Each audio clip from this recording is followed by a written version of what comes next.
the biggest takeaway from last week's games? You had two really tough opponents. So what did you learn from that week, and what's going to be different, and how you're using what you learned last week to this week?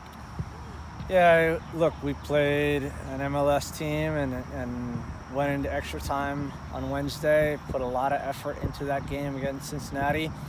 Unfortunately, came out on the losing end of that, and we really had a tough time trying to recover, and especially being on the road. Anytime you go on the road, that takes a toll.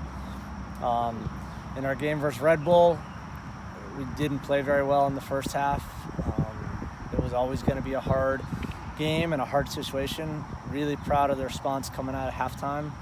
I thought we, for a good stretch of that second half, had the momentum, created several chances.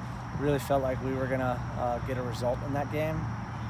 Unfortunately, Sean Tosh took an elbow to the mouth and had to come off the field. And in that moment where he was off the field, we conceded late in the game, and really just tough in all ways. But you have to deal with that.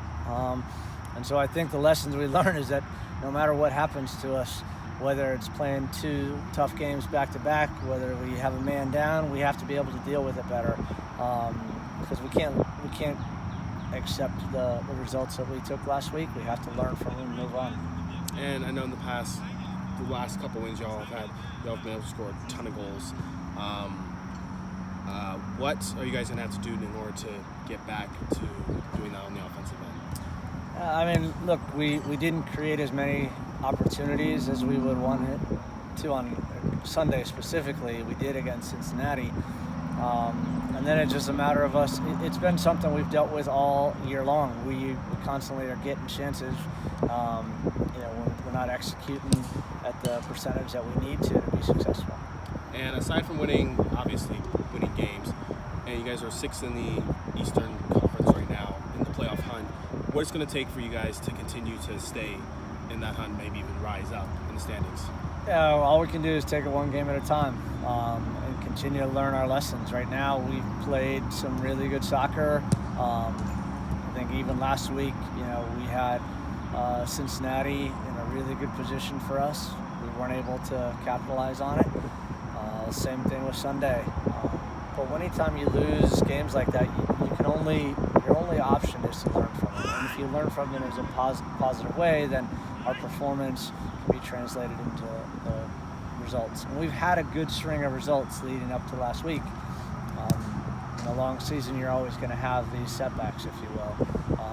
But we're looking forward and looking to change our results and continuing to play well, but trying to improve the areas where we have to in order to be successful. What sticks out about Charlotte Independence, if you got time to put the film in? Yeah, we watched them on Saturday night while we were in the hotel in New York, and they fired their head coach, but their general manager was their previous head coach, so there's continuity there.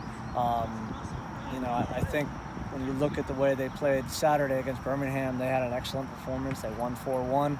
I think we're going to see a new version. So I think when fans probably look at the table, it's deceiving. Charlotte's a team that has a good roster, and if they play the way they played on Saturday night, we're going to have a really difficult match on our hands. Yeah, I saw the last win before that was like in mid-August or mid-April. Then they come and win 4-1. Yeah, look, the coaching staff that has now been reinstated, if you will, I know them very well, does a great job. They're going to play, they're going to press. Like I said, their rosters, they got some quality players on it, so we're going to have our hands full. But how would you evaluate Hubbard's performance on Sunday? Excellent. I thought Chris, especially for starting his first league game ever, really put us in a position to be successful in that game, specifically in a 10-minute phase in the first half there. He was excellent, made some key saves that allowed us to go into halftime 0-0, make some adjustments, and as I said before, I thought we had better moments in the majority of, or at least a big chunk of that second half. We had the momentum, and unfortunate that we gave that goal away at the end. Nothing he could have done on that one, though. Thanks, Coach.